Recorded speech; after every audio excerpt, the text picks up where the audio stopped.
There's life in the old dog yet. While the aging PS4 misses out on the bulk of new releases nowadays, there's still a wealth of fantastic games releasing on Sony's now 12-year-old system. So here are 15 games coming in 2025 to PS4 that are worthy of your time. Fatal Fury: City of the Wolves. Highly anticipated sequel to Garou: Mark of the Wolves, a fighting game many regard as amongst the finest. Fatal Fury: City of the Wolves has a steep hill to climb if the series is to re-establish itself alongside the pantheon of all-timers. Gracefully, City of the Wolves revitalizes the fighting game techniques of its predecessors while injecting novel mechanics and its own eye-catching art style to modernize the experience for players new and old.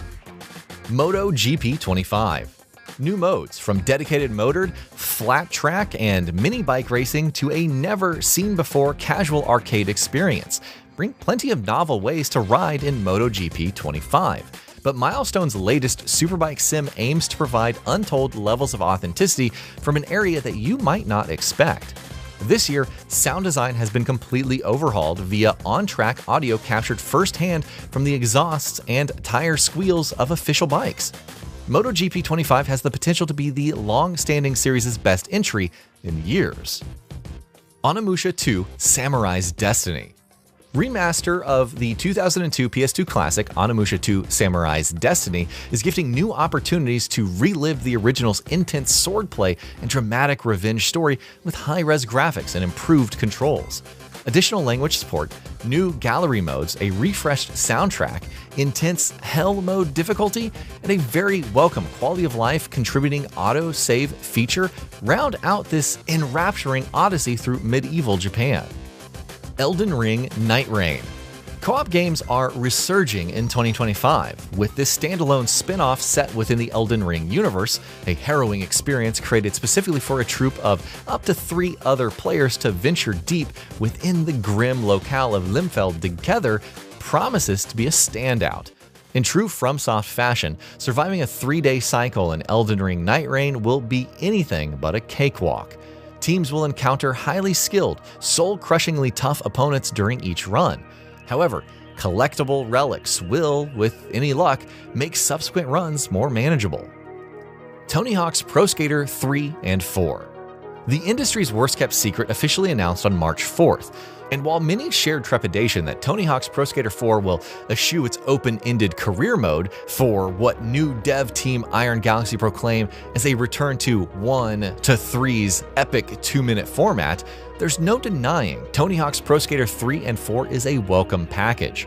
Revitalized parks, a handful of new courses, plus a quartet of new skaters, not including Doom Slayer, ensure that Tony Hawk's latest round of remakes are destined to do well. Ninja Gaiden: Ragebound. If you're on the fence about Ninja Gaiden's upcoming 2D side-scroller, just know that is a modern reimagining of the classic platformer, with all the mechanical depth of a modern adventure uniting with visual 8-bit pizzazz. Ragebound could be the platforming sleeper hit of the year. Little Nightmares 3.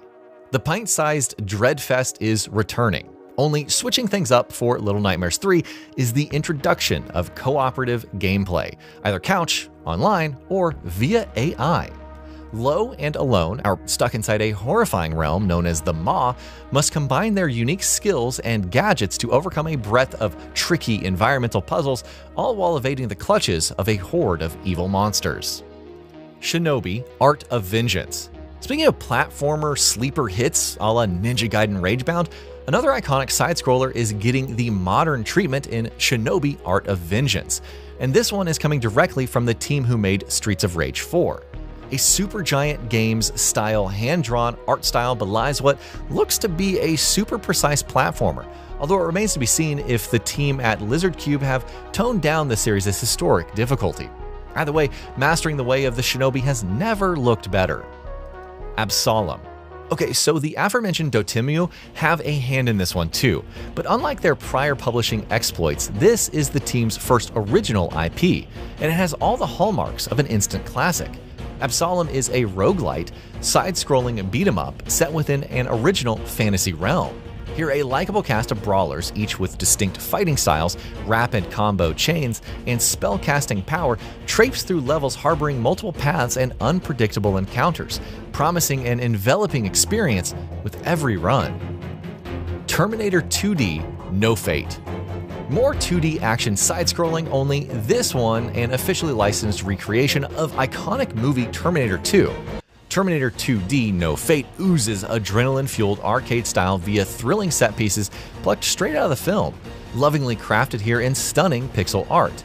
In addition to playing through the movie as on-screen icons Sarah Connor and Arnold Schwarzenegger's T-800, players will also get to experience novel future war missions as an adult John Connor, with futuristic pipe bombs and plasma cannons the weapons of choice as he leads the resistance on a battle against Skynet's sentient machines.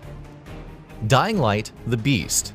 This standalone Dying Light adventure, set more than a decade after the events of the series' mainline titles, reunites you with Kyle Crane, protagonist of the first game, before transporting you both to the country resort Castor Woods. After years of inhumane imprisonment and experimentation, Crane is out for blood, and as luck would have it, he's now imbued with zombie DNA. This genetic modification grants him beast-like powers which players can use to rip shreds out of those who kept him in captivity for so long. Commando's Origins. The legendary real-time tactics forebearer is making a triumphant return in 2025, and this time we'll be exploring the elite covert operation unit's beginnings in Commando's Origins. Undertaking daring rescues, clandestine sabotage, and edge-of-the-seat raids are the squad led by poster boy for the series, the Green Beret, and there will be a range of audacious missions and pivotal moments to undertake, from the Arctic Circle to past the Eastern Front. Ys vs. Trails in the Sky Alternative Saga.